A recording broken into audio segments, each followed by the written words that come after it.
On est parti. Bonjour à tous. Donc merci à tous les présents dans la salle et en ligne pour leur présence à l'Assemblée générale. Donc vous avez déjà reçu des éléments, puis vous voyez première chose, format un petit peu différent par rapport au Covid. Ça va faire l'objet d'une des résolutions pour la façon de voter.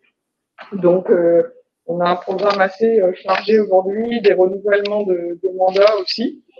Donc, je laisserai Jean dérouler pour représenter l'activité du pôle énergie. On a des interventions aussi sur les différents projets qui ont été menés par les membres de l'équipe. Donc, j'ai hâte de voir. Donc, voilà, pour moi en termes d'introduction. Donc, juste pour rappel, tu veux que je fasse le rappel sur la façon dont ça fonctionne, Jean, tu veux que je me donner, ouais.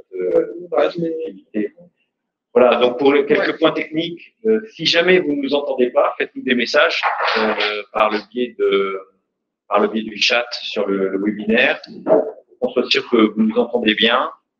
On regarde s'il y a des messages. Enfin, on va vérifier. Ouais. Bonjour. Pour le moment, tout le monde a l'air de. On salue tout le monde, effectivement. Alors, pour quelques points techniques, voilà, l'intégralité de l'Assemblée générale aura lieu via cette plateforme, Livestream. Si vous avez un problème technique, notamment pour le vote, vous pouvez appeler Catherine, vous avez un numéro qui s'affiche, que je vous donne à l'oral, 03 28 61 57 15, 03 28 61 57 15. Bon, sachez aussi que l'AG est enregistrée, donc on pourra vous la diffuser après. On vous demande bien sûr, ça c'est maintenant traditionnel, de désactiver vos micros. Ça sera plus simple. Et si vous voulez poser des questions, faites-le justement via le chat. Moi, je vois l'écran, donc si je mets mes lunettes, je vais arriver à lire les questions. Quand je verrai, pour le moment, ça va, c'est bonjour. Donc, alors, vous avez dû recevoir, et c'est là le point d'attention, vous avez dû recevoir les consignes de vote via la plateforme Ballotilo. Alors, si vous avez des mails Ballotilo, il s'agit bien du vote pour le renouvellement du tiers du conseil d'administration de Pôle Énergie. Donc, on fermera le vote. Donc, vous pouviez voter depuis vendredi dernier. On fermera ce vote à 18h30, de telle manière à pouvoir vous donner les résultats avant la fin de l'AG. Donc, on va très vite passer à justement l'énoncé des professions de foi que vous avez dû recevoir par écrit via les mails. Voilà les consignes que l'on devait se donner. On y va? On peut y aller? Tu peux passer la slide suivante. Voilà. La slide. Voilà, l'ordre du jour. Vous avez donc vérification du quorum. Donc à cet instant, à 6h57, il y a 65 personnes qui ont voté. Le quorum est à 23, donc on est largement sur 89 adhésions à jour. Donc on a largement atteint le quorum. Donc, Madame la Présidente, nous pouvons poursuivre. Voilà. Une bonne nouvelle. Merci en tout cas pour ceux qui ont voté. Donc nous avons un certain nombre de résolutions. Je ne vais pas les passer dans l'ordre maintenant. Vous allez les découvrir au fur et à mesure il y a 9 résolutions à passer au cours de cette Assemblée générale. On le fera au fur et à mesure de la lecture du rapport annuel et de la procédure de vote. Donc, quorum, comme je vous l'ai dit, il est atteint. Donc, première résolution, feuille suivante. Dans le cadre de la pandémie de Covid-19, de l'état d'urgence sanitaire instauré par le gouvernement français, par la loi 290 du 23 mars 2020 et du confinement imposé par décret numéro 2020-160 du 16 mars 2020 et conformément aux dispositions de l'ordonnance numéro 2020-321 du 25 mars 2020, l'Assemblée générale approuve la tenue de cette assemblée par visioconférence permettant la retransmission continue et simultanée des délibérations et l'identification des participants. Le vote se fait jusqu'à 18h30, donc on fait pas de vote à main levée maintenant, mais ça faisait partie des résolutions donc si jamais il y a un non à cette résolution, l'AG sera annulée tout simplement. Ensuite, slide suivante, le mieux c'est que pour ceux qui n'ont pas encore voté, on puisse présenter les professions de foi, on les appelle comme ça, des candidats. Donc, on avait deux. Alors, attendez, j'ai des SMS en même temps, je vérifie quand même parce que je n'ai pas reçu de lien pour me connecter. Donc, tiens, voilà.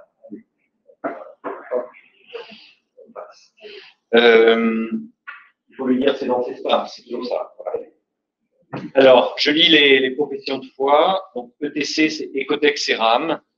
Le constat est accablant. 80% de l'énergie que nous utilisons est issue de ressources fossiles, 50% de l'énergie est consommée sous forme de chaleur et 36% de l'énergie consommée par l'industrie est perdue sous forme de chaleur fatale.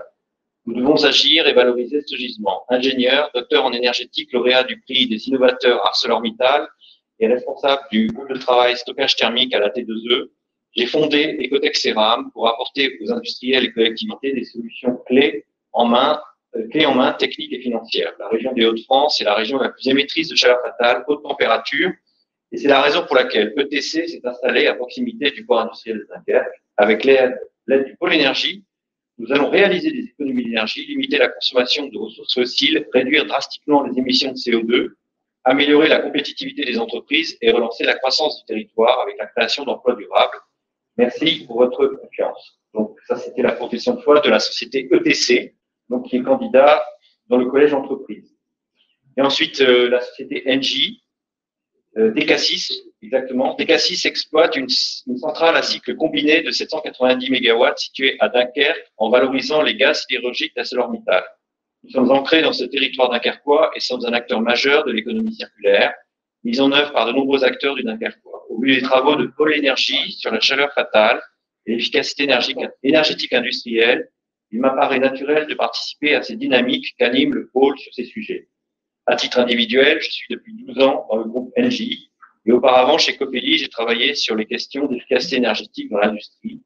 J'ai également un parcours d'industriel. DK6 veut continuer à jouer un rôle dans la décarbonation de l'industrie à Dunkerque, mais aussi de proche en proche, contribuer à nourrir la réflexion sur la décarbonation de l'ensemble des territoires des Hauts-de-France. Troisième candidat, Engie Copelli, qui était déjà membre du conseil d'administration. Engie Copelli entend partager avec Pôle Énergie une raison d'être qui nous engage à développer les solutions bas carbone sur notre territoire. Nous sommes motivés et avons le souhait de développer des solutions innovantes pour le compte de nos clients, qu'ils soient industriels, acteurs publics, voire les deux, au sein d'un maillage voulu dans un projet global. L'organisation d'Engie Copelli en région, dont il m'a été confié la responsabilité, s'appuie sur des collaborateurs locaux, ingénieurs commerciaux, d'études, techniciens, qui sont et resteront mobilisés pour répondre à ces enjeux de société. Le partenariat dont nous sommes fiers et que nous avons engagé avec le Pôle Énergie est considéré comme l'accélérateur de cette transition énergétique qui nous est nécessaire ainsi qu'aux générations futures. Vient ensuite la candidature de Dalkia. Je confirme la motivation du Dalkia à maintenir son mandat au sein de la filière énergie des Hauts-de-France.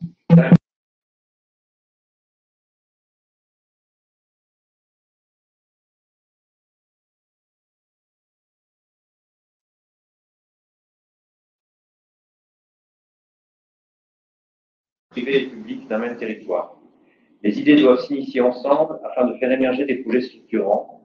C'est ce que Dalkia essaye de réaliser très concrètement en participation de façon très active sur le concept du Big to Power, sur les programmes d'études Epiflex ou encore sur la formation en accompagnant les ingénieurs de l'IMT de Dunkerque, 10 alternants en 2021. Ouverture et partage seront plus que nécessaires pour aborder nos enjeux locaux de demain. La société LER, les énergies renouvelables, dernier candidat, actif depuis plus de 20 ans dans les énergies renouvelables en tant que directeur des opérations pour EMEA, un des leaders du marché français, puis au sein de l'équipe Europe, Moyen-Orient, Afrique d'une entreprise internationale.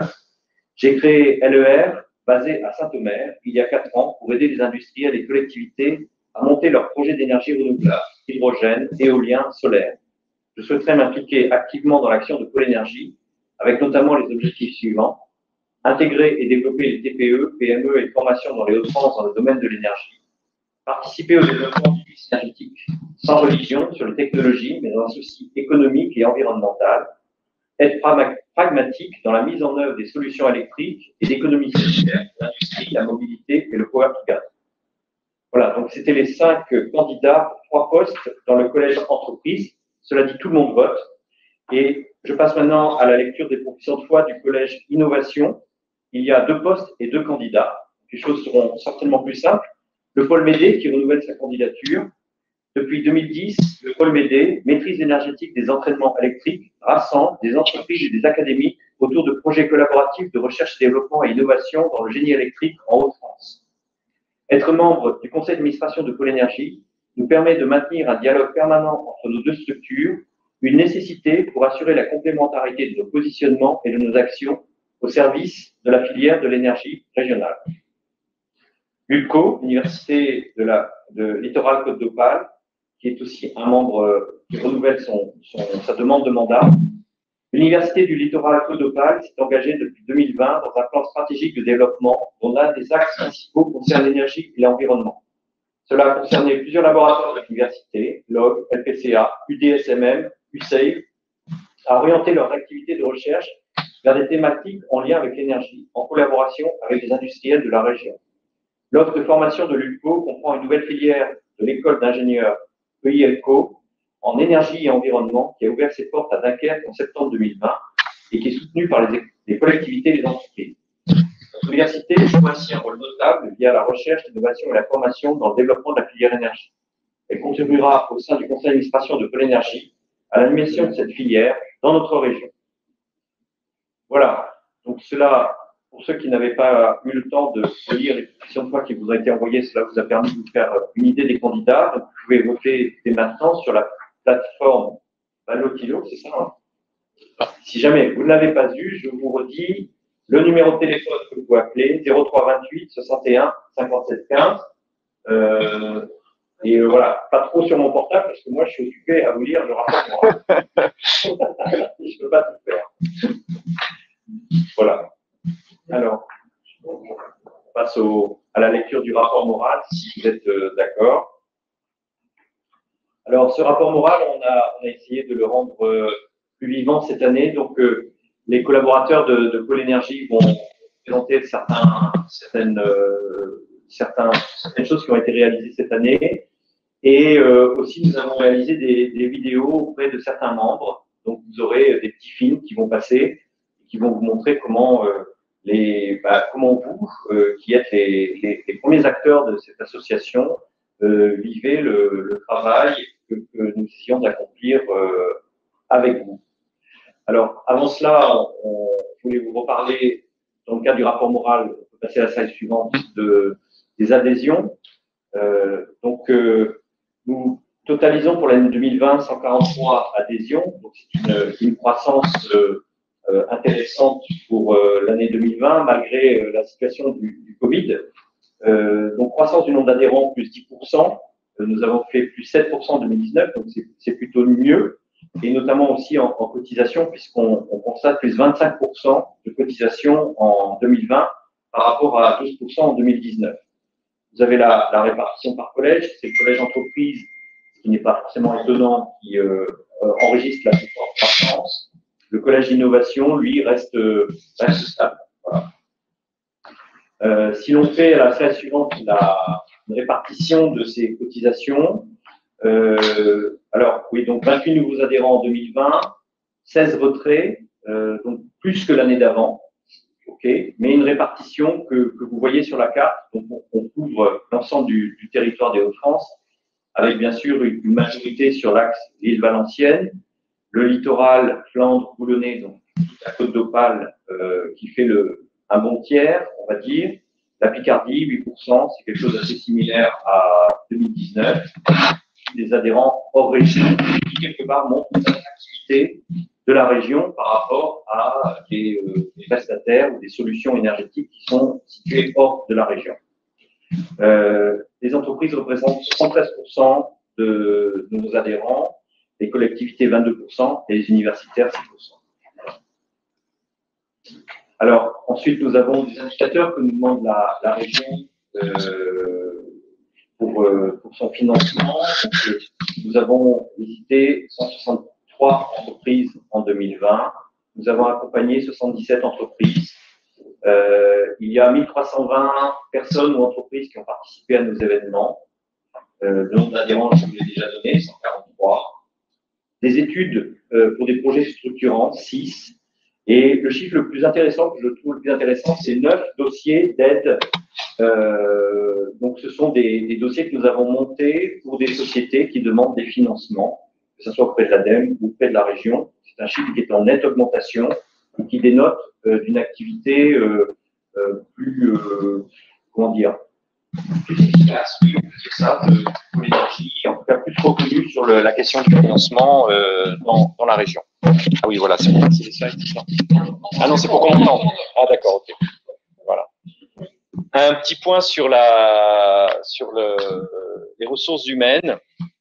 Donc, avec bien sûr le fait marquant de l'année a été l'arrivée d'Amélie Aignon, donc nouvelle présidente de Pôle Énergie depuis le mois de septembre. Je ne sais pas s'il faut dire quelque chose. Bon, c'est un événement couvert. Alors, d'accord. Un autre événement qui n'a pas été couvert du tout, c'est l'arrivée d'Hélène. Et Hélène est en ligne. Hélène Bécu, donc chargée d'affaires, qui vient de l'école centrale de Nantes, qui a travaillé chez Dalkia, mais aussi chez Engie et Bouygues Energy Service. Voilà, et qui nous a rejoint depuis combien de temps? À peu près une petite année, c'est ça maintenant, Hélène? Oui. C'est ça, depuis 2020. Donc, et puis, alors, autre nouvelle, c'est Jean-François Rétif a rejoint l'équipe de Raénergie, puisque Raénergie maintenant vole de ses propres ailes et donc nous n'avons plus Jean-François Rétif dans le payroll de Pôle Énergie. Donc c'est une équipe en 2020 qui a cette configuration que vous voyez sur le flowchart là-haut, et puis j'aurai l'occasion de vous dire un peu plus tard que ça a déjà beaucoup évolué. Voilà, on a écarté les murs au Pôle Énergie juste en dessous. Voilà pour le point RH. Alors, je passe la parole à Romain pour nous parler de la communication. Alors, bonjour à tous. Concernant la communication, donc déjà on fait un point un peu par newsletter. Nous comptons 11 newsletters sur toute l'année, envoyant environ à 4500 contacts dans tous les Hauts-de-France, avec un taux d'ouverture de 20%, c'est un très beau taux d'ouverture. Il y a eu une nouvelle mise en page qui a eu lieu depuis septembre, depuis la rentrée de septembre, une nouvelle refondation éditoriale et graphique. Et nous avons eu aussi 3 numéros spéciaux, un sur le captage et valorisation en CO2, un autre sur la voiture électrique et un autre sur le GTB. Concernant les réseaux sociaux, Twitter, nous comptons environ sur notre profil 2280 visites et 85 000 impressions. Et on a presque une grande hausse sur nos réseaux sociaux LinkedIn. On compte 1200 visites contre 700 en 2019, 67 000 impressions contre 20 000 en 2019. On a triplé, presque plus que triplé, tout ce qui est impression. C'est une très bonne chose. Concernant les mails dynamiques, on a envoyé 120 mails dynamiques à différentes campagnes, avec un taux d'ouverture aussi moyen de 20%. Concernant la newsletter, donc il y a eu on revient. Donc on a eu des numéros vraiment ciblés chaque mois, avec en parlant à la fois de la charte fatale, des assises, des gaz verts, du Green Deal de l'Union européenne, le captage et valorisation du CO2, encore du Green Deal, avec la nouvelle refondation en septembre, et avec 3 numéros spéciaux en fin d'année avec la voiture électrique, le GTP et la recherche et développement. Voilà pour ma part. Merci. Alors, voilà, pour un peu ceux qui connaissent pas trop bien encore le pôle énergie, je présente généralement cette slide qui articule un peu toutes nos activités entre quatre manières de faire. Donc, il y a de l'animation scientifique, il y a l'animation des entreprises, il y a l'accompagnement individuel d'entreprises et puis l'animation territoriale. Et tout ça est adressé sur 4 thématiques que sont l'efficacité énergétique, les réseaux énergétiques intelligents, les solutions bas carbone, donc hydrogène, biogaz, GNL, et puis un pôle plus transversal qui est la formation des cadres et dirigeants.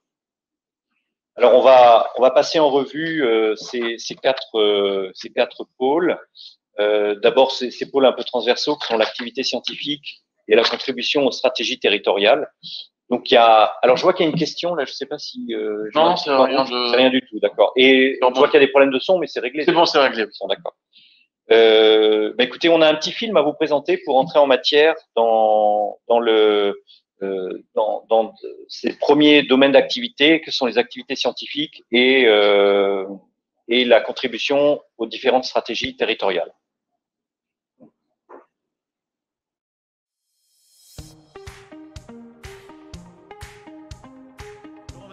Un chargé de mission éolien, EMR, sur Dunkerque. Pôle Énergie est une structure qui apporte des logiques d'expertise. Et pour moi, c'est essentiel. Globalement, on a une vision à la fois régionale, territoriale et des logiques de complémentarité sur différentes échelles. Et donc pour moi, c'est quelque chose de très important. Leur domaine leur technicité plutôt m'apporte aussi, puisqu'elles sont ces technicités en lien et en complémentarité avec nos équipes. Et donc il y a vraiment un mariage, un vrai mariage au sein de Ré Énergie et Pôle Énergie. S'agissant d'un exemple concret sur le territoire de Dunkerque, en tout cas à mon niveau, j'ai un exemple tout à fait concret, à savoir l'action et les actions et puis les réflexions qu'on a pu mener sur le champ éolien offshore, et puis finalement des recherches de brainstorming, de la veille, et puis des actions qui ont existé sur le territoire, et puis aussi leur part, ils ont pris part finalement au débat public sur l'éolien. Et donc ça a été pour moi très intéressant. Je m'appelle Rochdi Merzouki, je suis professeur à l'Université de Lille.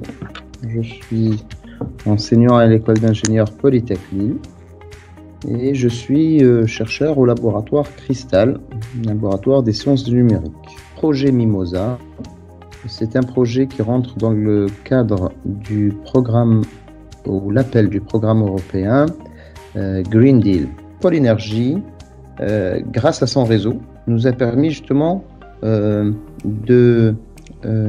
d'affiner les solutions innovatrices que nous avons proposées pour la carbonisation dans l'espace portuaire de Dunkerque. Comme il connaît bien le terrain, d'accord, nous on connaît de notre côté cette innovation technologique, ça nous permettrait de trouver le bon deal. C'est-à-dire, donc, deuxièmement, donc, le Pôle Énergie nous a permis justement de trouver d'autres types de partenaires. D'accord, avec son réseau, nous a mis en relation avec une entreprise qui va produire l'énergie à l'intérieur du port, nous a mis en relation souvent avec les responsables du port pour avancer sur le développement de l'idée Mimosa. Et donc ça, c'est très important qu'on ait un partenaire facilitateur dans le cadre du montage du projet. Je suis Margot Delettré, vice-présidente d'Amiens Métropole, en charge de l'intelligence des territoires et des énergies renouvelables. Amiens Métropole est la deuxième agglomération des Hauts-de-France. Elle compte 39 communes et 180 000 habitants. En matière d'énergie, Amiens Métropole a adopté en mai 2019 sa feuille de route autonomie énergétique qui vise à réduire de 62% les consommations d'énergie du territoire à horizon 2050 et à couvrir les besoins restants par des énergies renouvelables. Cela signifie passer d'une logique d'opération de démonstration à une logique de massification dans nos opérations de transition énergétique. Le réseau de chaleur de la ville d'Amiens illustre cette action avec, à terme, 19 000 équivalents logements raccordés. Nous avons signé une convention de partenariat avec Pôle Énergie début 2020. Elle identifie plusieurs thématiques de coopération et nous avons choisi de débuter le partenariat en travaillant sur la question de l'énergie fatale. C'est une thématique importante pour conforter la compétitivité des entreprises de l'espace industriel nord de la ville d'Amiens et nous avions besoin d'appui et d'expertise pour structurer notre démarche. Pôle Énergie nous accompagne dans la mobilisation des acteurs industriels. Nous avons organisé avec leur soutien technique, logistique et organisationnel un webinaire de sensibilisation des industriels sur la question de l'énergie fatale. Nous avons ensuite construit avec leur soutien un cahier des charges pour conduire une étude territoriale de gisement de l'énergie fatale. Enfin, Pôle Énergie sera membre du comité de pilotage de cette étude pour nous apporter leur expertise basée sur un travail équivalent mené à Dunkerque. Pour résumer la valeur ajoutée de Pôle Énergie, pour une collectivité comme Amiens Métropole, je dirais expertise technique, connaissance des acteurs et capacité d'animation.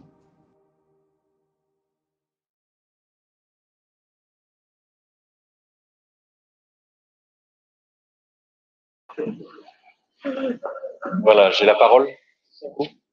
Merci.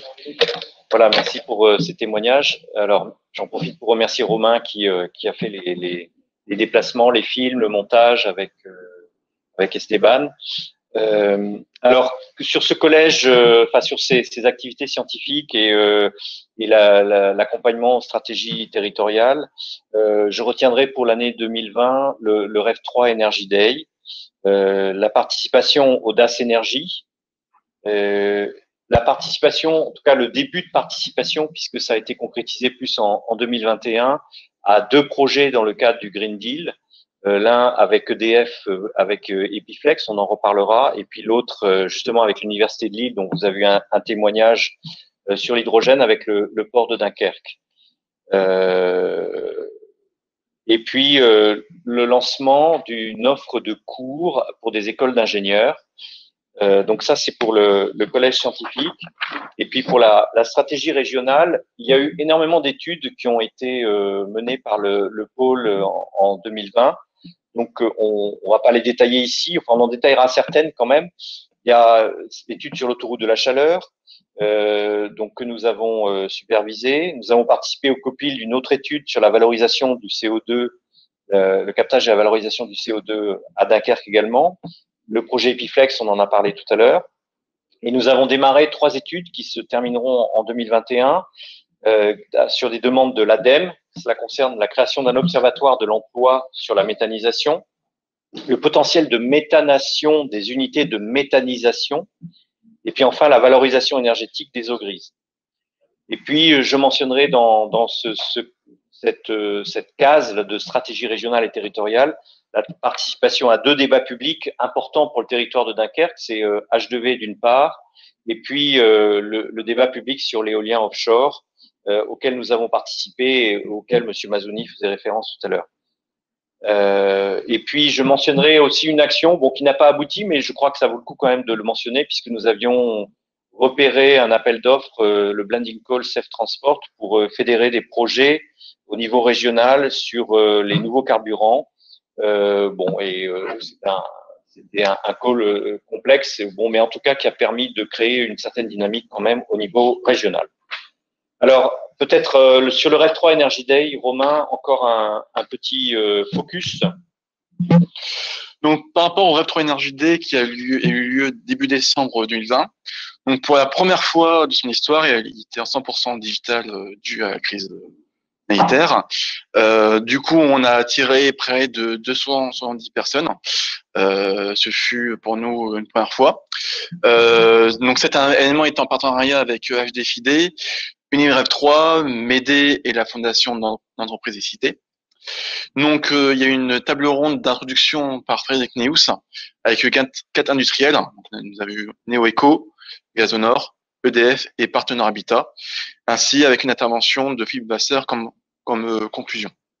Ensuite, nous avons 11 pics vidéo en traçant tout ce qui est en lien avec la transition énergétique. Donc, c'est les projets de laboratoire des Hauts-de-France en lien avec la transition énergétique. On a compté environ 11 projets qui étaient répartis en 4 sessions. Voilà.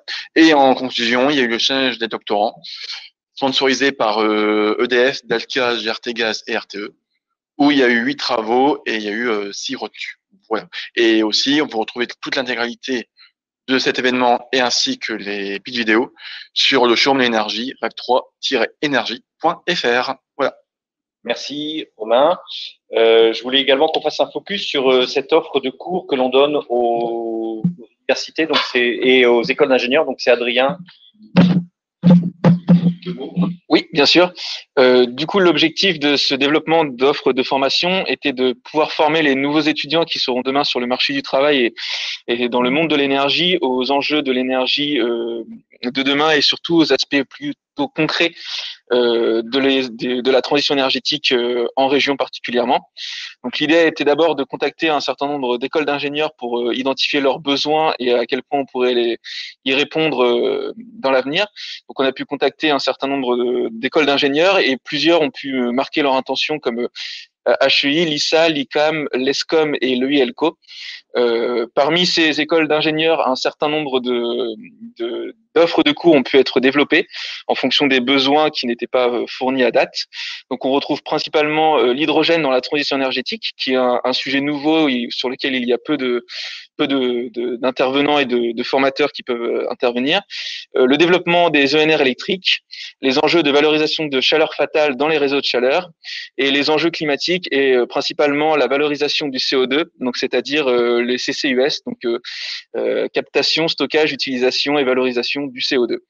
On a pu réaliser ces cours auprès d'un certain nombre d'étudiants dans l'optique de leur donner un retour concret sur ces sujets.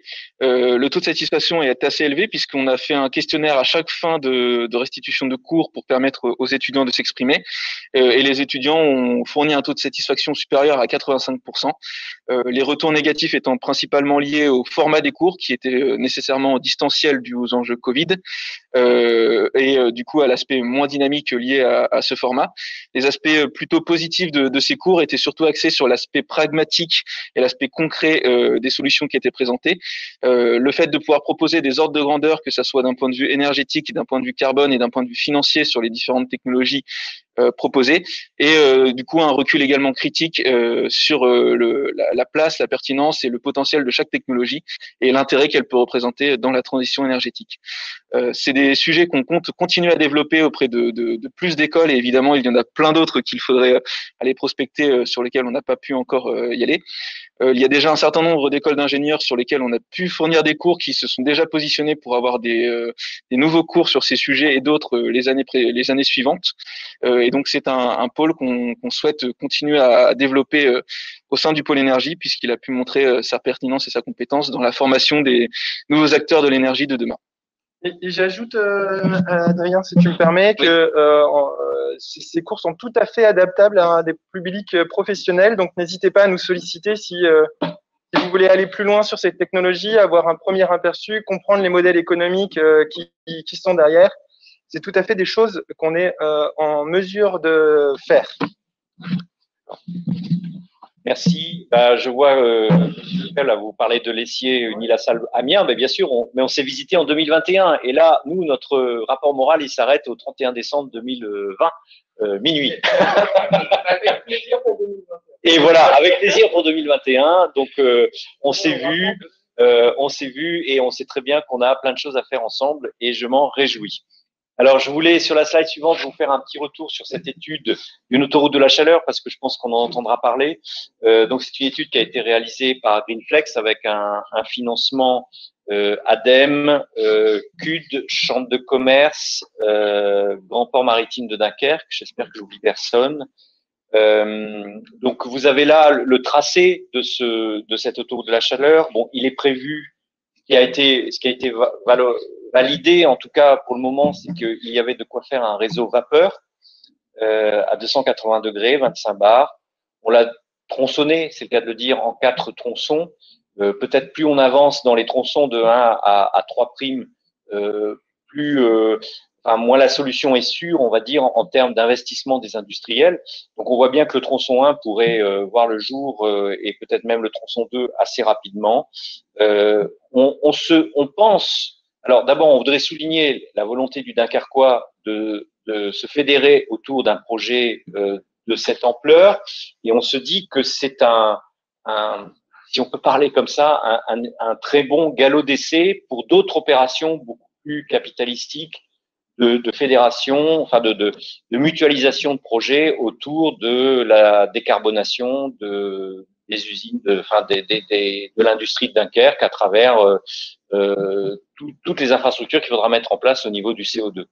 Donc, ce projet reste d'actualité et on est à une phase maintenant où l'étude est quasiment terminée. Voilà, on est aux dernières corrections et le rendu final sera prévu bientôt et certainement qu'il y aura des rounds à mettre en place, pour essayer de trouver les financements au moins pour la phase 1, voire 1 et 2. C'est des choses dont on reparlera par la suite. Voilà. Alors, c'est une bonne transition pour aborder le deuxième volet, c'est l'efficacité énergétique et également les réseaux énergétiques intelligents. Et donc là encore, nous avons un petit film à vous proposer avec l'intervention de 5 de nos adhérents. Donc, je vous laisse découvrir ce petit film.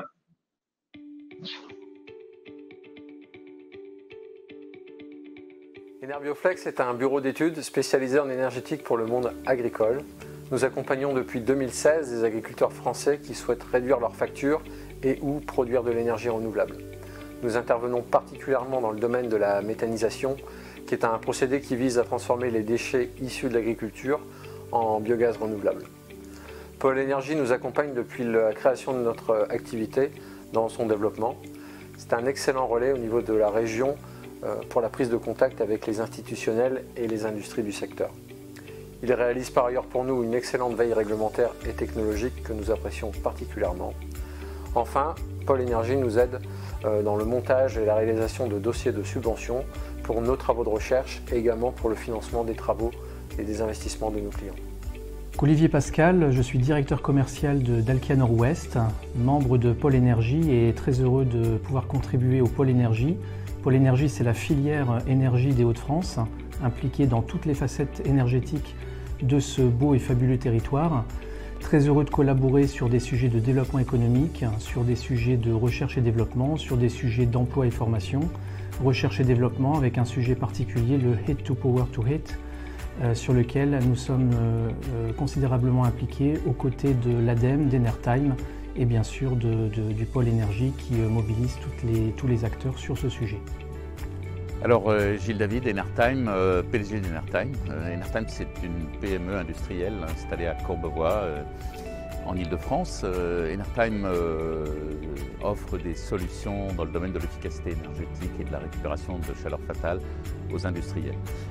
Notre collaboration avec Pôle Énergie a déjà maintenant 2 ans d'âge.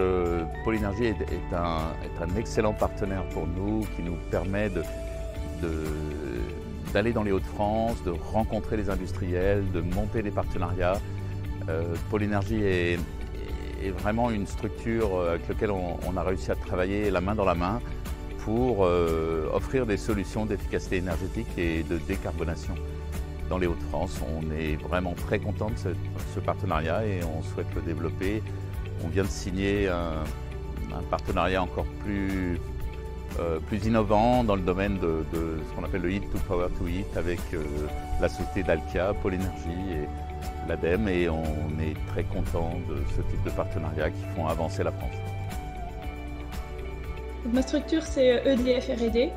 Donc, on travaille sur l'innovation dans le domaine de l'énergie pour la transition énergétique, donc sur beaucoup de solutions différentes en efficacité énergétique, par exemple la mobilité électrique, les systèmes énergétiques locaux et l'économie circulaire. Donc avec Pôle Énergie, on a travaillé autour du projet Epiflex, qui est un projet d'études sur Dunkerque. Donc Pôle Énergie nous a aidés dans la collecte de données et sur la communication autour des travaux du projet. Donc la valeur ajoutée de Pôle Énergie, à mon sens, c'est leur très bonne connaissance du territoire, notamment des industriels, des projets en cours sur le territoire et des projets antérieurs, également de tous les projets avec les industriels, donc ce qui nous a permis de partager toutes ces connaissances avec nous. Également leur possibilité d'organiser des événements de restitution et des webinaires, à la fois en local sur le territoire, mais également à une échelle plus large, à l'échelle régionale.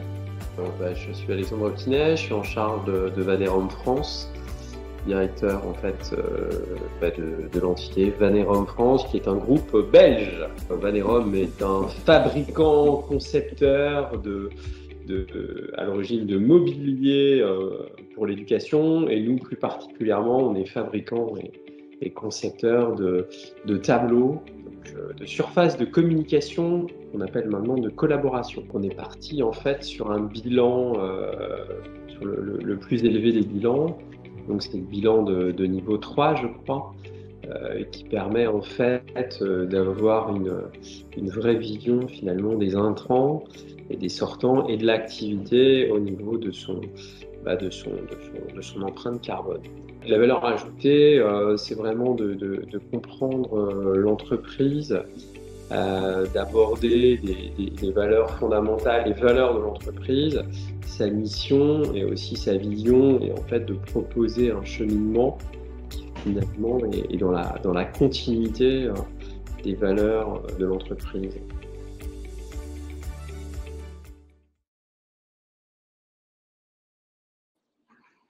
Voilà, merci.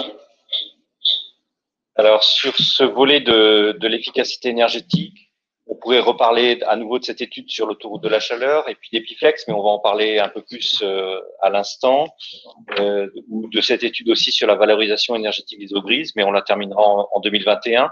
Je voudrais aussi souligner le travail que nous avons initié avec Amiens Métropole, qui a été évoqué tout à l'heure dans un petit film précédent, sur la démarche de valorisation de la chaleur fatale. Et puis, ce qu'on peut mentionner sur ce domaine de l'efficacité énergétique, c'est le démarrage le lancement de la démarche Energy Sprong, à laquelle nous avons répondu présent très rapidement, et où nous avons participé non seulement au lancement, mais à l'animation, l'organisation de l'ensemble des ateliers. Et puis évidemment, sur ce thème de l'efficacité énergétique, il y a énormément d'accompagnements individuels. Je vous passerai la liste. Ils sont très nombreux. Bon, certains sont un peu confidentiels, mais on aurait pu, par gain de temps, je ne vais pas vous lister toutes les entreprises avec lesquelles nous travaillons. Sur les réseaux énergétiques intelligents, nous avons organisé un webinaire sur le stockage de l'énergie qui a très bien fonctionné. Il y avait énormément de monde. Et puis, j'ai envie de mentionner cet accompagnement d'Enertime parce que finalement, transformer de la chaleur fatale en électricité, c'est du réseau énergétique intelligent avec sa filiale énergie circulaire qui est implantée dans les Hauts-de-France.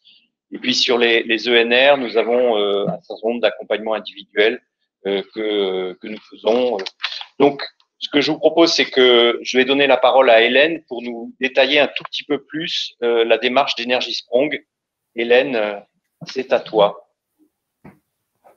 Merci Jean. Alors, au sein du pôle énergie, je suis donc en charge de l'animation d'Energy Sprong. Energy Sprong, c'est quoi? C'est de la rénovation massive des logements. Et on atteint cette massification en fait par l'industrialisation. Donc, on va travailler sur l'enveloppe du bâtiment pour qu'il soit le moins consommateur d'énergie. Et on va venir mettre en place une production d'énergie renouvelable de façon à avoir une énergie nulle qui sera garantie pendant des durées très longues. Donc, on co-anime cette démarche avec le CD2E, le pôle Médé, Fibois et Energeia. Le but du club entreprise, c'est de faire émerger l'offre. Aujourd'hui, la filière d'Energy Sprong est encore à créer et il y a d'énormes perspectives pour y répondre. Donc, le but de ce club, c'est de favoriser la structuration de groupements, de permettre de former pour que les entreprises puissent monter en compétences sur les techniques demandées et les compétences requises par Energy Sprong. Donc, en 2020, on a effectivement répondu présent dès le départ à la sollicitation de Greenflex. Et donc, on a participé à la réunion de lancement à la région. Et depuis, donc, on organise des ateliers, donc 2 ateliers qui ont été réalisés en 2020. Et on continue d'organiser un atelier en 2021 à raison de toutes les 6 semaines. Voilà pour Energy Sprong. Merci Hélène. On voulait faire un focus également sur Epiflex, qui est un projet que l'on mène avec EDF R&D. Vous avez entendu Solène tout à l'heure, donc je laisse la parole à Damien. Epiflex, c'est un projet qui a démarré à l'été 2018 sur la communauté urbaine de Dunkerque, sur le port, que nous accompagnons. Vous avez vu la vidéo de Solène Le Bourdiac d'EDF R&D qui mène le projet avec Paris-Sorbonne. C'est un projet qui vise à créer des écoparcs industriels flexibles. Et qu'est-ce qui se cache derrière ça?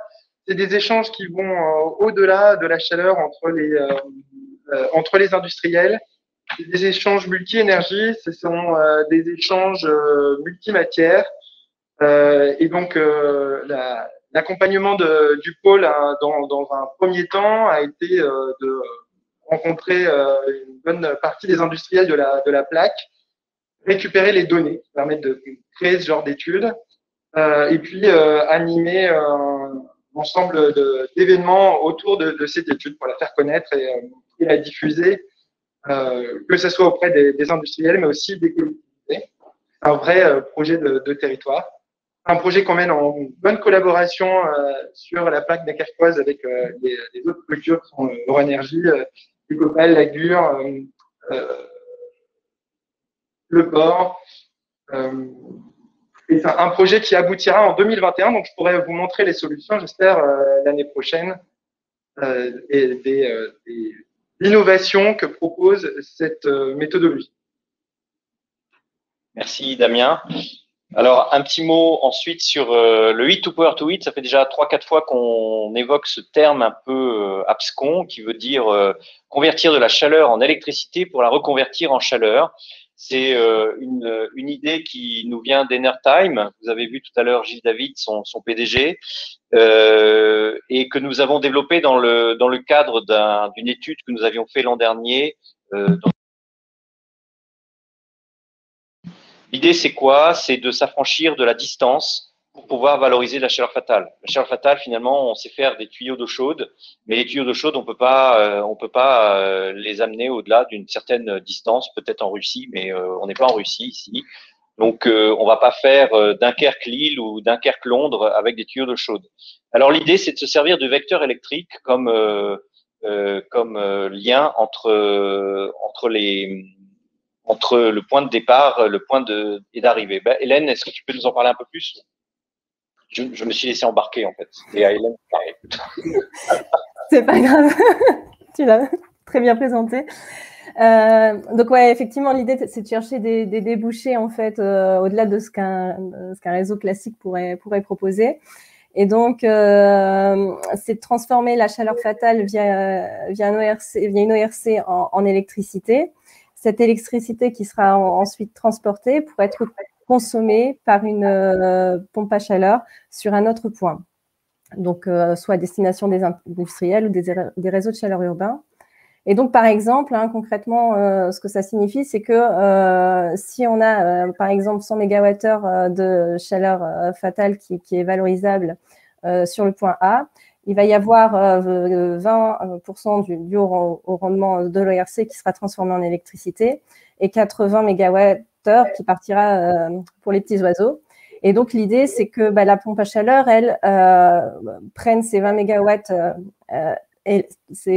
MWh électriques et viennent puiser les 80 MWh soit sur de la géothermie ou sur l'air ambiant du point B, de façon à retrouver nos 100 MWh au final, au rendement près de l'ensemble des systèmes. Très bien. Alors, donc en 2021, on vous racontera ça l'an prochain. On mènera une étude avec l'ADEME, avec un financement aussi de Dalkia et d'Enertime, pour aller au bout d'une solution juridiquement viable sur cette solution qui nous permettrait de valoriser beaucoup plus de chaleur fatale que ce que nous faisons actuellement, parce qu'on est souvent limité par des problèmes tout simplement géographiques. ORC, je laisse la parole à Damien. Alors, vous l'avez déjà entendu, cet acronyme d'ORC qui veut dire Organic Rankine Cycle, qui est une machine thermodynamique qui permet de transformer de la chaleur en électricité. Vous avez aussi entendu le nom d'Enertime et l'énergie circulaire. Qu'est-ce qu'on a fait en 2020 pour ces deux entreprises? Eh ben, on a travaillé à l'installation d'énergie circulaire sur la région et à Lille, même plus précisément. Et puis, on a travaillé à trouver des débouchés industriels et trouver du financement pour ces projets. Donc, c'est un accompagnement qui est toujours en cours et qui va continuer et perdurer, comme vous l'a présenté le PDG d'Enertime, Gilles David, tout à l'heure. Voilà, merci Damien. Alors nous passons aux solutions bas carbone et là encore nous avons 3 adhérents qui vont nous parler de la manière qu'on a eu de travailler avec eux cette année, enfin en 2020, sur ces sujets.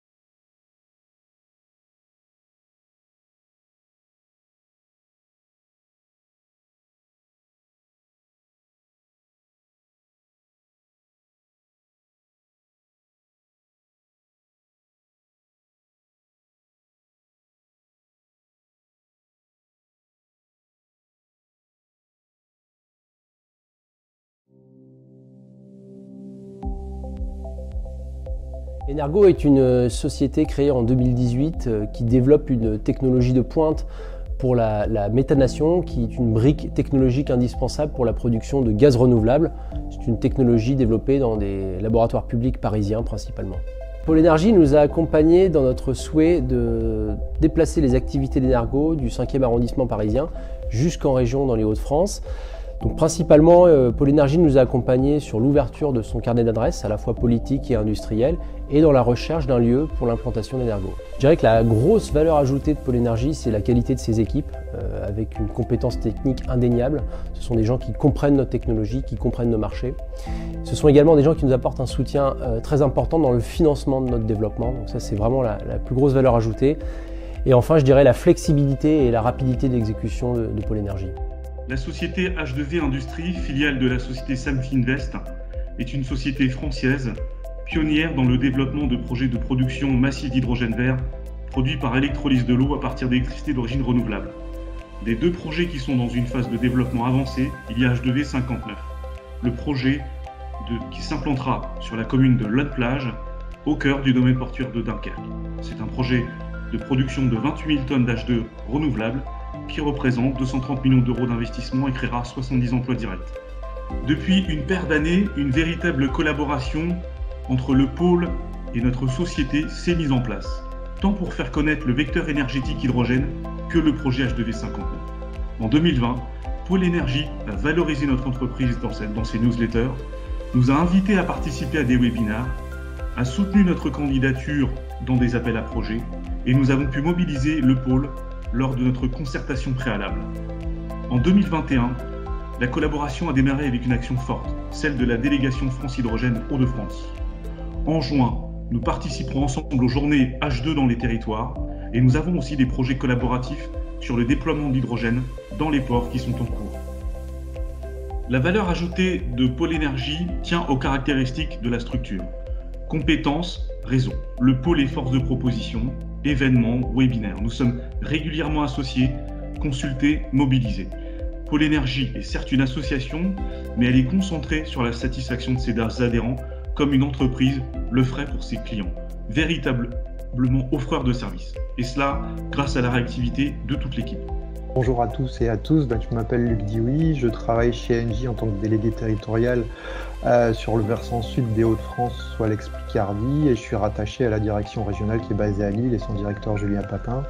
Et on fait partie de la DIF, qui est la direction Institutions France et Territoire. Alors nous avons travaillé avec le Pôle Énergie sur la réalisation d'un webinaire 100% digitalisé sur l'hydrogène dans la Somme, où nous avons invité élus, collectivités et industriels.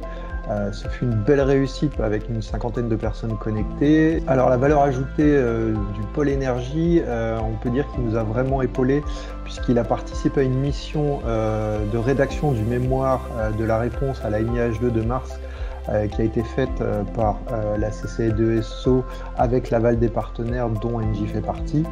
Ce que je peux en dire, c'est que ça a été une belle expérience de partage, de travail avec une communauté d'experts, de réunions qui ont été quasiment 100% digitales, avec vraiment de la compétence, de la bienveillance et de la bonne humeur pour aboutir à un dossier qui a été rendu en temps et en heure et qui a été satisfaisant pour l'ensemble des parties prenantes. Donc, comme je disais en introduction, une bonne expérience à renouveler avec le Pôle Énergie.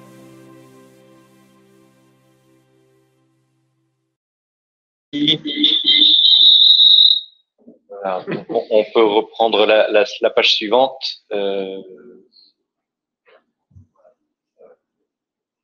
Voilà, alors je savais que j'avais fait une erreur dans le PowerPoint, et ben elle est là, c'est-à-dire que solution bas carbone hydrogène, c'est pas le bon texte, mais c'est pas grave.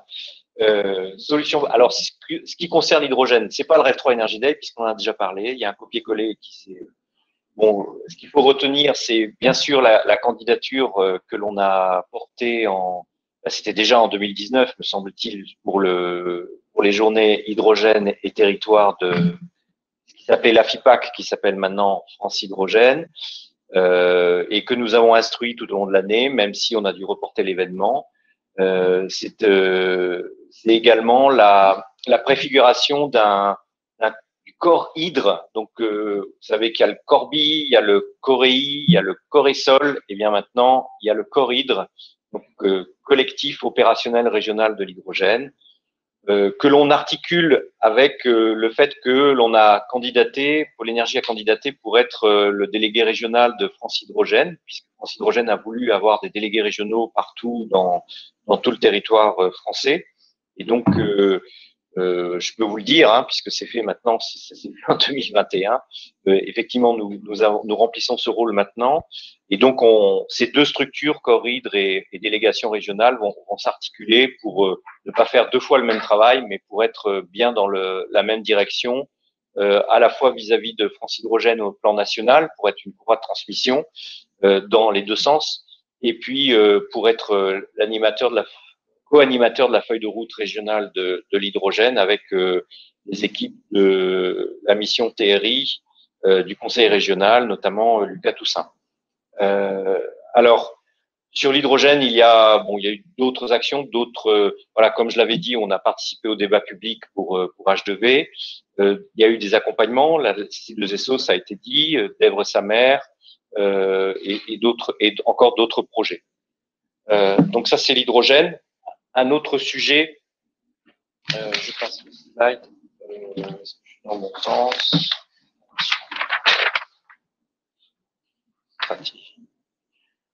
Oui, voilà. Alors, ce qu'on voulait mettre en avant, c'était aussi la décarbonation de l'industrie. J'y suis. On a participé à, donc c'est la slide d'avant, hein, on peut remonter encore en arrière. Voilà, c'est ça. Décarbonation de l'industrie. On a participé à la journée organisée par le collectif des industriels de Dunkerque, qui est la chambre de commerce Côte d'Opale, littoral Côte d'Opale. La journée de captage et valorisation du CO2. Nous avons animé un atelier sur le CES et puis aussi un deuxième atelier. C'était sur quoi déjà, Damien Bon, enfin, on avait animé deux ateliers. Pardon, je t'ai pris de court là. Stratégie de décarbonation pour une PME, vous avez compris que c'était Valérum, et puis un certain nombre d'accompagnements individuels, dont Energo. Et donc, si tu peux nous dire un mot sur Energo, Damien, c'est la slide d'après. On reviendra en arrière après. Voilà.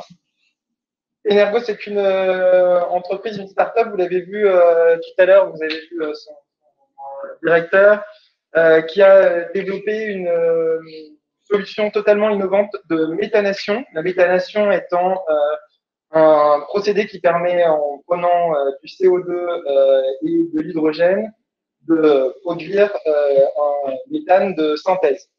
Cette solution, elle a le mérite d'avoir des capex, des coûts d'investissement et des coûts d'opération très réduits, avec 2 à 3 débouchés, le power to gas, la pyrogazisation et l'hydrogène au passage.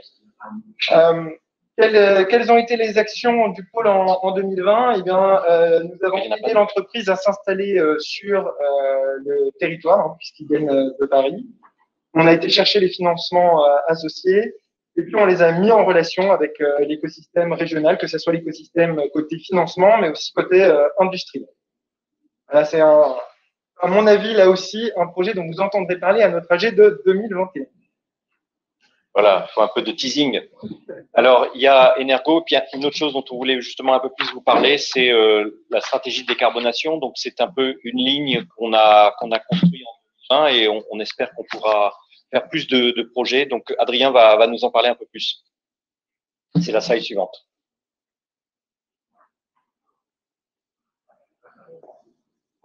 Super. Donc, effectivement, afin d'assurer une meilleure transition énergétique pour les territoires en France et les entreprises, bien sûr, on a décidé de mettre en place une stratégie de décarbonation, donc de proposer cette offre auprès des entreprises, donc auprès d'une première entreprise qui s'appelle Vanerom.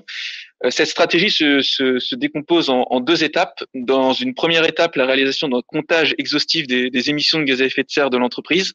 Donc pour ce faire, on utilise la méthode bilan carbone qui a été développée par l'ADEME au scope 3, qui est le scope le plus élevé en termes de comptage d'émissions. Donc pour vous donner quelques chiffres, quelques ordres de grandeur, ça représente plusieurs milliers de données collectées, qu'elles soient financières ou extra-financières, d'un point de vue de l'activité de l'entreprise. Et ensuite, ces données ont été agglutinées et consolidées afin d'obtenir 80 facteurs d'émissions qui représentent l'ensemble des émissions de l'entreprise, que ce soit des gaz de climatisation, au transport routier des matières, à la fabrication des matières, à la fin de vie, au déplacement des salariés, à la consommation d'énergie directement sur site, à l'amortissement des machines process. Toutes ces choses ont été collectées et chiffrées. Et ensuite, on met en place une stratégie de décarbonation. Donc, en commençant par mettre en place un plan d'action de réduction des émissions sur 3 plages de temps, court, moyen et long terme, qui représentent 2022, 2025 et 2030. Et on essaye du coup de regarder quel impact ça a d'un point de vue des gaz à effet de serre. Donc, vous pouvez voir sur le schéma à droite, en gris, la courbe tendancielle, c'est-à-dire si rien ne se passe, on voit qu'on n'est pas à la hauteur des enjeux. Vous voyez en rouge la trajectoire de réduction d'émissions de gaz à effet de serre qui correspond du coup à une trajectoire de réduction qui permet de maintenir un réchauffement climatique en dessous de 2 degrés. Et vous voyez du coup en vert la trajectoire qui a été chiffrée de manière volontariste pour l'entreprise et qui montre que du coup si le plan d'action proposé est appliqué, les réductions de gaz à effet de serre seront suffisantes pour maintenir un réchauffement en dessous de 2 degrés à l'échelle de l'entreprise. Évidemment, le nerf de la guerre sur ces sujets, c'est toujours l'économie. Donc, on a réalisé un chiffrage économique prudentiel de ce plan d'action pour estimer les surcoûts potentiels de la réalisation de ce plan d'action.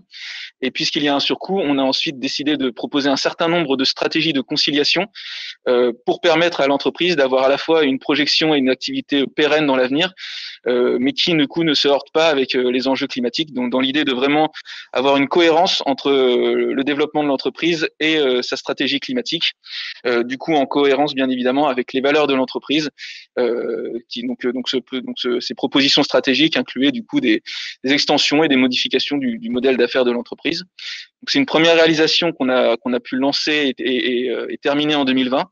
Et donc on souhaite évidemment développer ces activités en 2021 pour permettre à un maximum d'entreprises de sortir des mots, de vraiment prendre conscience de leur impact et de poser des actes et de leur permettre de s'inscrire dans une trajectoire soutenable pour tous et compatible avec leurs activités économiques. Merci. Surtout qu'actuellement, il y a des financements à hauteur de 80% de vos bilans carbone. Donc, n'hésitez pas. Ce serait dommage de payer plein pot quand on peut ne pas payer plein pot. Et donc, il faut saisir l'occasion. On a encore des disponibilités, des temps de cerveau disponibles. Donc, profitez-en. Voilà. Il y a des appels au peuple comme ça. Voilà. On arrive au terme. On a un petit mot de Charles Huguet. Merci à Pôle Énergie et à Damien pour la présentation d'Enertime et de nos offres de valorisation de chaleur fatale industrielle comme un service. Je dois vous quitter. Ah bah oui, à bientôt Charles. À très bientôt de toute façon. Ah oui, est-ce que tu as voté avant de partir Charles? C'est ça qui est important. Voilà. Alors, en conclusion de ce rapport moral, je dirais que ce qu'il faut retenir de l'année 2020, c'est que vous voyez bien, malgré finalement cette crise, on s'en réjouit évidemment, c'est que le nombre d'adhésions n'a pas fléchi, les adhésions sont en hausse, de même que les prestations. Il y a des événements qui sont désormais un peu une marque de fabrique, c'est le 23 Energy Day. Alors c'est un co-événement puisque nous l'organisons avec le Pôle Médée et aussi le réseau UNIREF 3 de Philippe Vasseur. Les breakfasts de l'énergie qui sont aussi déclinés en webinaire de l'énergie, mais aujourd'hui c'est bien rentré dans la tête de beaucoup. Des études aussi qui témoignent d'une expertise. Donc cette expertise, le Pôle Énergie commence à être bien retenue. L'augmentation du nombre d'accompagnements et du nombre de dossiers de demande d'aide. Donc ça me semble aussi à noter parce que c'est du tangible. Et puis un rôle accru de Pôle Énergie sur l'attractivité de la région Hauts-de-France pour faire venir des entreprises dans la région. Donc c'est c'est un petit peu H2V, c'est un petit peu Energo. On n'est jamais les seuls. Energo, c'est quand même pas nous qui sommes allés les chercher. Il y a eu l'idée que dans les Hauts-de-France, il se passait des choses, mais on a su trouver écho à leur désir et leur donner des éléments concrets pour s'installer. Et puis ce positionnement, il se repose sur des expertises précises qui s'élargissent. Donc c'est l'efficacité énergétique industrielle, la valorisation de la chaleur fatale, la rénovation du bâtiment également, les ENR bien sûr, l'hydrogène bien sûr, la valorisation du CO2 et puis tout ce qui est nouveaux gaz de synthèse avec la méthanation et puis demain la thermolyse, la pyrogasification. Voilà. Alors, je ne sais pas si je vais peut-être continuer. Oui, c'est ça qui est prévu. Je continue sur vous donner quelques bribes sur le plan d'action 2021. Et donc, ce que l'on compte faire en 2021 et qu'on a déjà bien entamé, c'est la poursuite, bien sûr, du REV 3 Energy Day. Les 2 Green Deal, ils ont été instruits, les dossiers ont été déposés fin janvier, ça nous a bien occupés. Réponse au mois de septembre, donc on vous dira quoi. Et puis l'offre de cours aux grandes écoles, eh bien continue. Ça c'est pour le collège scientifique. La stratégie régionale, eh bien on va poursuivre notre offre de collaboration à l'ensemble des collectivités avec cette idée d'avoir un panel assez large de solutions et être multi-énergie, multi-fournisseur nous permet de dialoguer en toute objectivité avec les collectivités pour voir les meilleures solutions à adapter pour elles. L'efficacité énergétique, eh bien, on va poursuivre notre essaimage, on peut l'appeler comme ça, sur la chaleur fatale avec Amiens notamment, mais certainement d'autres villes. Poursuite aussi de la mise en relation avec des industriels, entre industriels, pour la valorisation de la chaleur fatale. L'accompagnement d'entreprise sur l'efficacité énergétique, peut-être effectivement Enertime. Energy Sprong, on compte bien continuer. Des études sont à terminer, notamment sur les eaux grises. Et puis, comme on en a parlé tout à l'heure, le lancement de l'étude sur le Heat Power to Heat. On attend juste le feu vert de l'ADEME, mais on sait qu'il est là. Voilà. Sur les réseaux énergétiques intelligents, sur la page d'après, nous avons eu un très bon contact avec l'AVER récemment, qui nous a proposé de mener un programme de sensibilisation et de formation à la voiture électrique et aux bornes électriques. Donc c'est un financement de l'État à travers les C2E. Et donc l'AVER n'avait pas de filiale dans les Hauts-de-France, mais se souvenait de nous pour des études que l'on avait fait dans le passé. Et donc on a recruté Esteban. Peut-être Esteban, c'est l'occasion de te présenter. Bonjour, je suis Esteban Guéguy. J'ai été récemment recruté en tant que chargé de mission pour justement cette mission de l'AVER. Donc ça fait déjà 2 semaines que je suis dans les locaux de Pôle Énergie et je suis occupé justement de développer un programme de formation à dispenser à différents groupes. Donc ça commence d'abord par les acteurs locaux, donc ça peut être les communautés de communes, les communes ou même les autorités de mobilité. Également une dimension adaptée justement au grand public, donc que ce soit au niveau des salons ou des lycées. Et la dernière partie concerne justement les professionnels de l'immobilier et les bailleurs sociaux. Donc justement, le but, c'est de pouvoir les sensibiliser à tout ce qui concerne justement le milieu de la mobilité électrique et également leur apporter justement des pistes de réflexion, leur donner quand même certaines informations afin justement de pouvoir à terme adopter la mobilité électrique et pourquoi pas installer des bornes électriques. Donc c'est vraiment le grand contour de la mission et c'est pour lequel j'ai été missionné moi-même. Très bien, merci Esteban. Sur l'hydrogène, on va bien sûr continuer de la communication sur l'hydrogène, ça c'est clair. Le Corridre, on espère qu'on arrivera à trouver une date pour se réunir. Bon, il faut que ça soit un événement physique, ça peut pas être un webinaire, ça c'est clair. On lance une étude avec les chambres de commerce de la Porte du Hainaut et Littoral ici sur les besoins en hydrogène des industriels pour y voir plus clair justement sur toutes ces questions de décarbonation et quels sont les besoins des industriels vis-à-vis de l'hydrogène. Donc cette étude, il y aura un stagiaire qui va venir à Pôle Énergie d'ici peu pour faire cette étude courant jusqu'au mois de septembre. Bon, accompagnement de projet, bien sûr.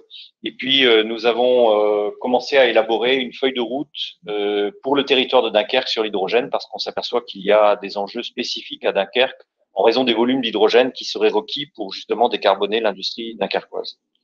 Sur la valorisation du CO2, l'on se propose, c'est de continuer à accompagner, donc, tel que Adrien l'a proposé tout à l'heure, des choix stratégiques d'entreprises qui souhaitent décarboner leurs activités.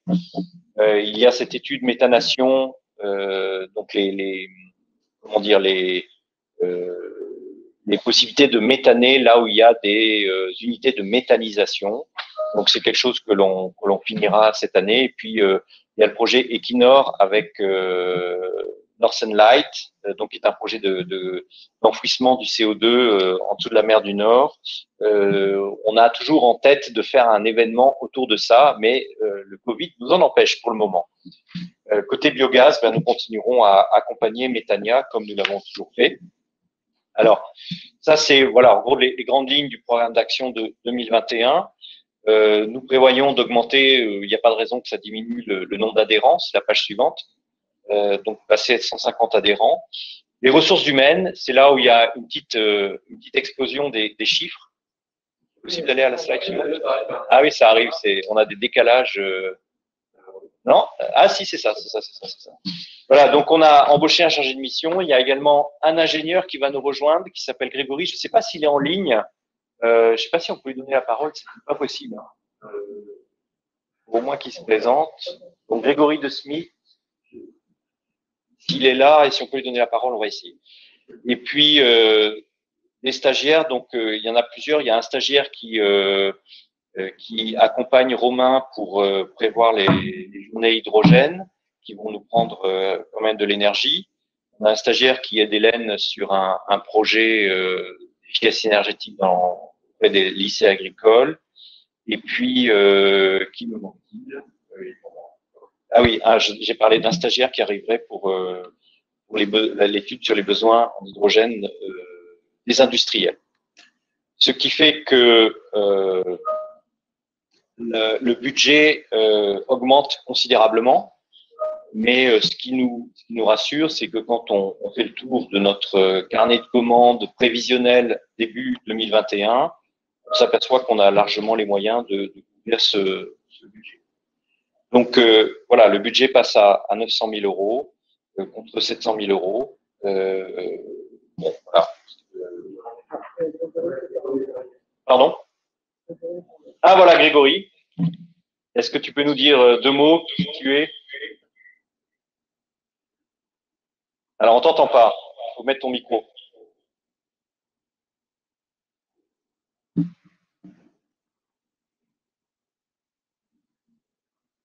Est-ce que vous m'entendez maintenant?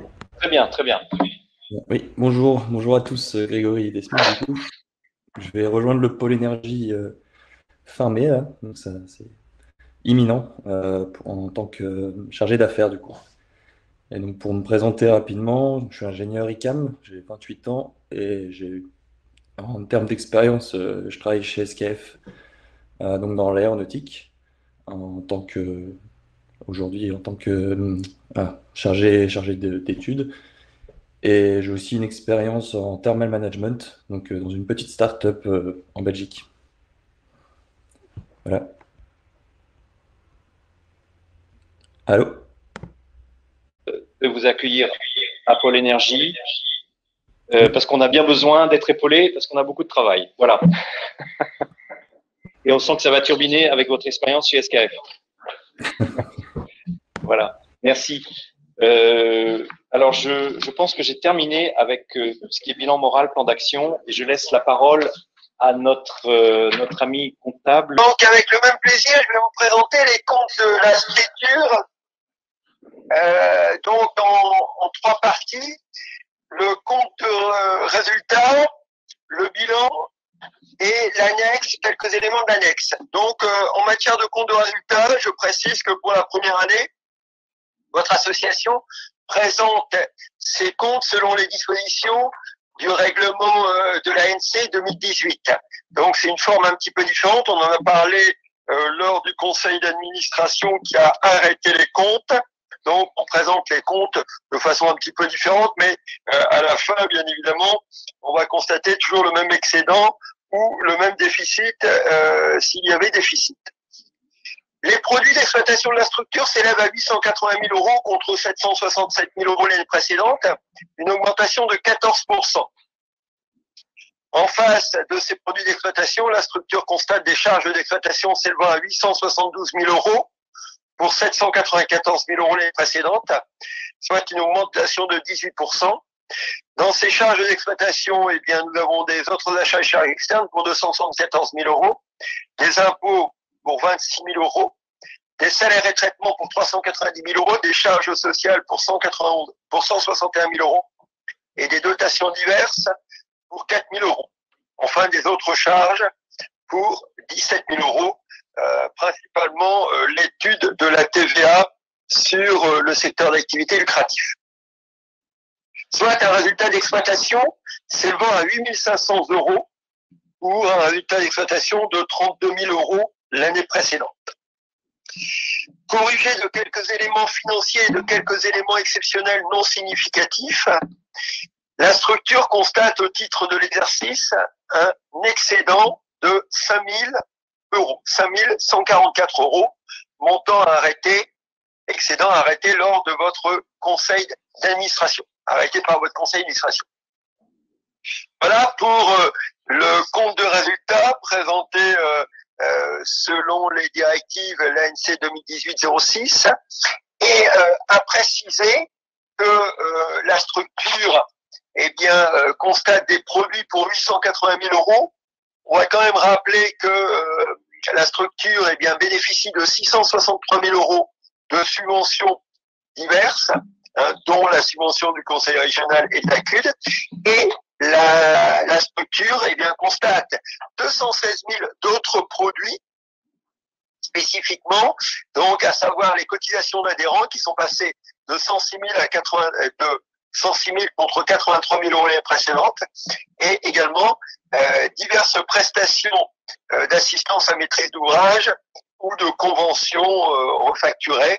Donc des produits réalisés par la structure, des produits réalisés par l'activité directe et facturable et soumise à TVA pour 216 000 euros contre 187 000 euros l'année précédente, une augmentation de 15% en période de Covid. Donc c'est à préciser. Et puis c'est surtout la retranscription de votre rapport moral qui était dense, et donc les chiffres sont également la retranscription de toute cette activité très dense. Bien évidemment. Ça, c'était le compte de résultat, donc un excédent de 5 000 euros pour des produits d'exploitation de 880 000 euros. La deuxième partie que je vais présenter, c'est la situation patrimoniale de la structure. Donc, à préciser surtout que l'actif de la structure s'élève à 507 000 euros, dont 500 000 euros d'actifs circulants composés de trésorerie pour 113 000 euros et de créances pour 312 000 euros. Les créances sont principalement les subventions à recevoir. Et la structure est bien constatée des dettes s'élevant à 296 000 euros, arrêtées au 31 décembre, dénouées depuis. Et donc, la structure constate des fonds propres et non plus des fonds associatifs s'élevant à 210 000 euros. Et ces fonds associatifs représentent un peu moins de 3 mois de charges de fonctionnement de la structure, de l'association. Donc, c'est un montant tout juste, dirons-nous. Voilà. Le troisième élément important à présenter pour toute structure associative ou sociétale, eh bien, c'est l'annexe.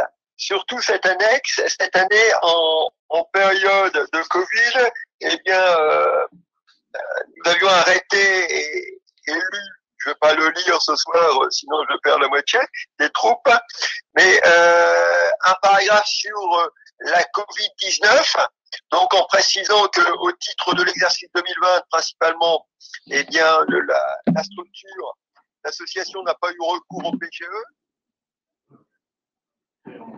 Report d'échéance d'URSSAF qui ont été dénoués depuis, et la structure n'a pas non plus eu recours à l'activité partielle.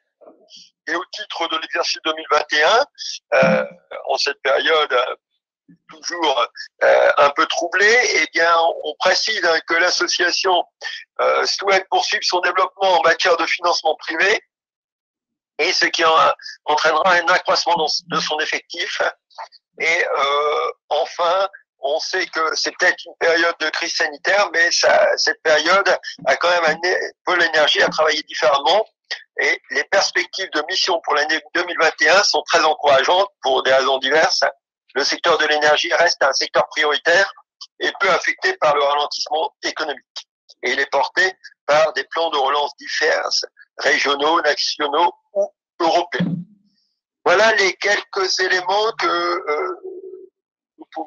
je pouvais vous présenter ce soir à l'oral, sans l'image. Et on va laisser donc Jean, on va sûrement laisser M. Desbonnets maintenant intervenir pour lire son rapport. Voilà. Merci M. Fusy. Merci. Donc je laisse la parole à M. Desbonnets. Il n'y a pas de slide, là, je crois. Non, il n'y a pas de slide pour mes rapports. Donc, je vous propose d'en faire un résumé, sauf s'il y a quelqu'un qui souhaite que je le lise de façon exhaustive. Donc, je rappelle que le commissaire aux comptes c'est une obligation légale dans toutes les subventions, dans toutes les associations qui ont plus de 153 000 € de subventions. Donc, j'ai émis une opinion. Donc, je rappelle que le commissaire aux comptes a 3 types d'opinions. Soit il met une réserve, soit il refuse de certifier, soit il certifie les comptes sans réserve. Pour cet exercice, comme par le passé, j'ai certifié les comptes sans réserve. Ensuite, je rappelle le plan comptable applicable. Donc, c'est le plan comptable associatif. Et je rappelle que je suis indépendant. Après, j'ai un paragraphe d'observation et cette année, j'ai 2 observations à faire sur l'annexe, comme en a parlé M. Fusy. La première observation, c'est lié à la crise sanitaire. Donc, en fait, j'ai refait référence à l'annexe qui a été rédigée par vous-même avec M. Fusy, que M. Fusy a résumé sur la crise sanitaire. Le deuxième paragraphe d'observation sur l'annexe, c'est l'application du nouveau plan comptable associatif qui est fait en fonction du règlement 2018-06 de l'ANC. Ensuite, je fais un paragraphe pour justifier pourquoi je certifie les comptes.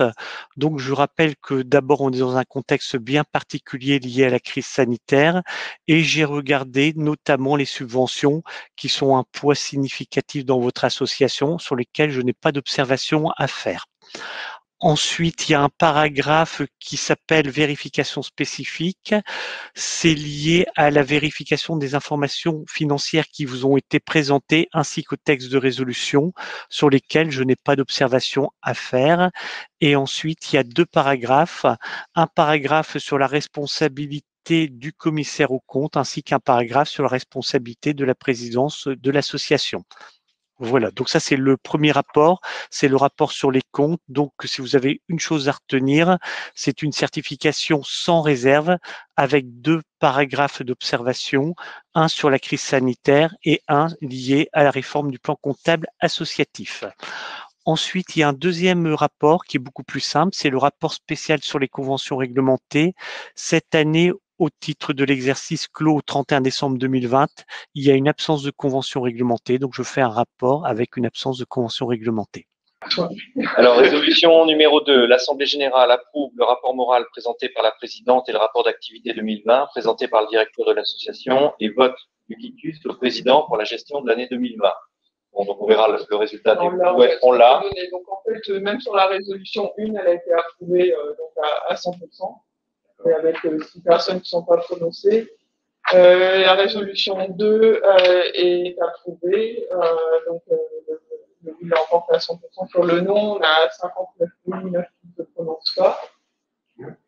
Résolution 3, je la relis. L'Assemblée générale prend connaissance des comptes ainsi que du rapport financier présenté par M. Fusy, représentant du cabinet SCSDR, expert comptable, ainsi que du rapport sur les comptes du commissaire aux comptes pour l'exercice qui s'étend du 1er janvier 2020 au 31 décembre 2020. Elle constate et approuve l'excédent de 5 144,46 € et donne quitus pour leur mandat. Oui, donc oui l'emporte avec 63 oui et 5 qui ne se prononcent pas. Ensuite, résolution 4. Résolution 4. Donc, l'Assemblée générale décide d'affecter le résultat de l'exercice excédent s'élevant à 5 144,46 € de la manière suivante. Excédent 5144,46 €. Affectation du report à nouveau débiteur au report à nouveau créditeur pour 11 626,65 €. Affectation de l'excédent 2020 au report à nouveau créditeur pour 5 144,46 €. Le poste report à nouveau créditeur s'élève désormais à 210 856,82 €. Ok, donc la résolution 4 a été votée pour 61 voix à oui. Donc, résolution 5, l'Assemblée générale prend connaissance du rapport spécial du commissaire aux comptes ne mentionnant pas de convention réglementée.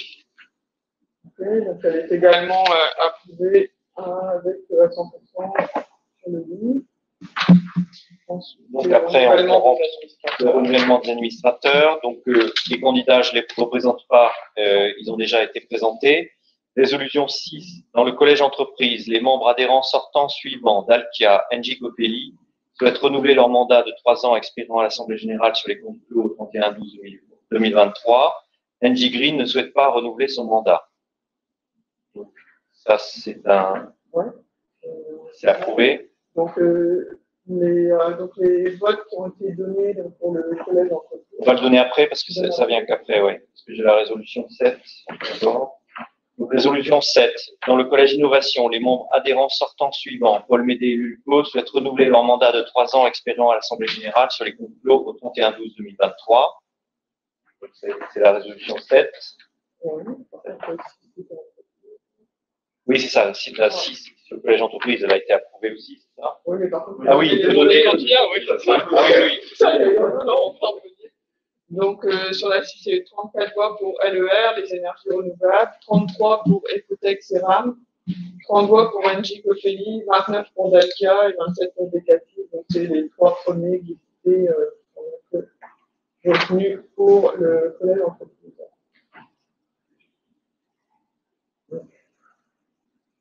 D'accord. Alors. Et pour le collège innovation, il y a 2 qui, dont le mandat arrive à échéance, et puis les 2 mêmes qui sont retenus pour les 2 candidats. Donc, Ulco et le Paul Médé. Et résolution 9, c'est ça? Ensuite, 8. Le budget prévisionnel. Oui, l'Assemblée générale approuve le budget prévisionnel 2021, arrêté par le Conseil d'administration le 23 mars 2021. Et donc, il a été voté avec 59 voix oui, 1 non, donc, et 8 qui ne se prononcent pas, donc la résolution est approuvée à 98%. Alors, pour le collège entreprise, donc, je vais redonner l'ensemble des votes pour chaque entreprise. Donc, 34 voix pour les énergies renouvelables, 33 pour Ecotech Ceram, 30 pour Engie Copelli, 29 pour Dalkia, 27 pour Decathlon. C'est donc LER, Ecotech Ceram et Engie Copelli qui sont revenus. Oui, résolution 9, je l'ai faite celle-là ou pas? L'Assemblée générale, la 8 on l'a faite, c'est ça? Oui. Et la 9, l'Assemblée générale donne tout pouvoir au porteur de la copie ou d'un extrait du procès-verbal de la présente Assemblée générale ordinaire pour remplir toutes les formalités à effectuer. Donc 60 voix, oui, oui, qui ne se prononcent pas, donc oui, il emporte 5%. Voilà, du coup,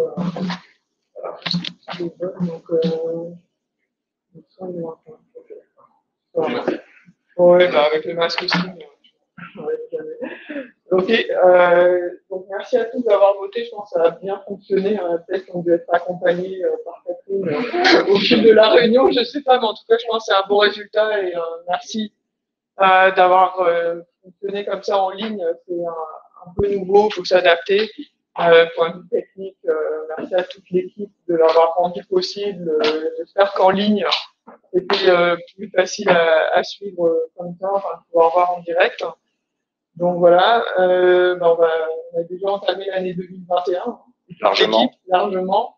Vous avez vu tout ce qui attend l'équipe et les enjeux de 2021. Donc, je pense qu'il y a un support important sur un grand nombre de sujets, notamment le budget. C'est un point important. Donc, je pense que ça lance bien l'année, effectivement, avec bien dedans. Voilà, c'est pour moi. Écoutez, on vous donnera des nouvelles puisqu'il va falloir convoquer un conseil d'administration rapidement. Alors peut-être qu'on le fera sous forme papier pour redistribuer les rôles au sein du conseil d'administration en fonction des élections. Et puis voilà, on remercie les administrateurs sortants. Et puis on accueille ceux qui arrivent. Et voilà, c'est le jeu du vote voilà. Bon, c'est très bien. On accueille même une entreprise qui n'est pas de la région, donc c'est très bien. Voilà. Ah, ils sont installés ici, c'est vrai. Oui, ils l'ont dit, c'est vrai. Ils sont installés, ils ont un bureau à Dakar. Très bien. Voilà. Écoutez, bonne soirée à tous. Oui, excuse-moi Pascal. Vous êtes implanté à Dakar, c'est vrai, mais je croyais encore dans le sud, mais on est désolé pour ce lapsus, cette erreur. Ok, bonne soirée à tous. Merci beaucoup. Et puis on va essayer de continuer avec une équipe renforcée pour 2021.